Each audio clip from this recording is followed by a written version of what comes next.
சீதாவுக்கு ரொம்ப தாகடிச்சுச்சான்.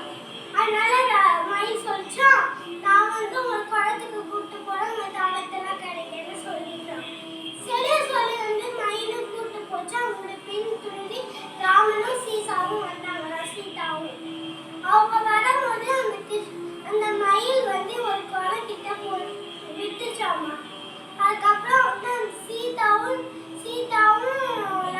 ராமனும் வந்து அந்த மயிலுக்கு உதவி பண்ணுறதுக்கு வந்து அது போயிடுச்சாமா. பார்த்தா அதால முடியல, அவளுக்கு மயிலுக்கு வரும் இறக்கு வந்ததுனால அதால முடியாம அங்கேயே யோசிப்பாங்க.